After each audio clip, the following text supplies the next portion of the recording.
This is one of the LPs I still own. It's the first LP I actually ever bought by myself and could say that was mine, not something that was in my parents' record collection. So this is Bruno Walter conducting the Columbia Symphony Orchestra and the New York Philharmonic. On one side is Beethoven's Symphony No. 5, and on the other side is Schubert's Symphony No. 8.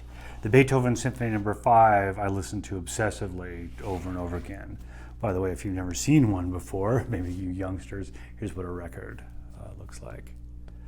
So typical record could fit maybe up to 30 minutes on the side if they squeezed the grooves in tight. So they were able to fit all of Beethoven's Fifth Symphony onto one side of this, and then the Schubert unfinished symphonies on the other side.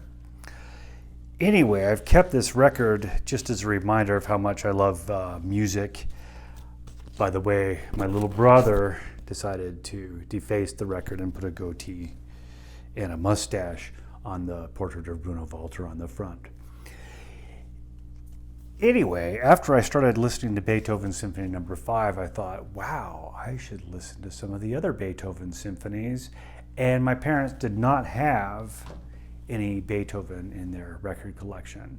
So I went to the Royce's Electronics, which was an electronics store in Moab, Utah, where I grew up, and special ordered what I thought was a 3-record set of Leonard Bernstein conducting the Beethoven Third Symphony, Fifth Symphony, Sixth Symphony, and Seventh Symphony. I guess we'll put a little picture of that up here through the magic of our video editing. So that's what the cover looks like. I never got to see what the cover looked like when I bought it, when I special ordered it, because what came in instead was a different record. And that was a 3-record set of the third of a series of 6 lectures that Bernstein presented at Harvard University in 1973. And boy, I sure am glad I got that set of records by mistake, because the lecture that he gave on musical semantics was just absolutely fascinating. And I'll link to, there's a video on YouTube that you can watch. I'll link to that in the notes for this video if you want to watch something that's just really absolutely fascinating and mind-blowing, especially the way he explains what's happening in the first movement of Beethoven's Sixth Symphony. So it's because of that that I really started to love his Sixth Symphony, maybe even more than the Fifth Symphony, and became my favorite Beethoven symphony for quite a while, all through 6th grade for that matter. So that's the story. I'll also link to the blog post I did about this if you want to read about my reminiscences about this particular event and how it changed my life.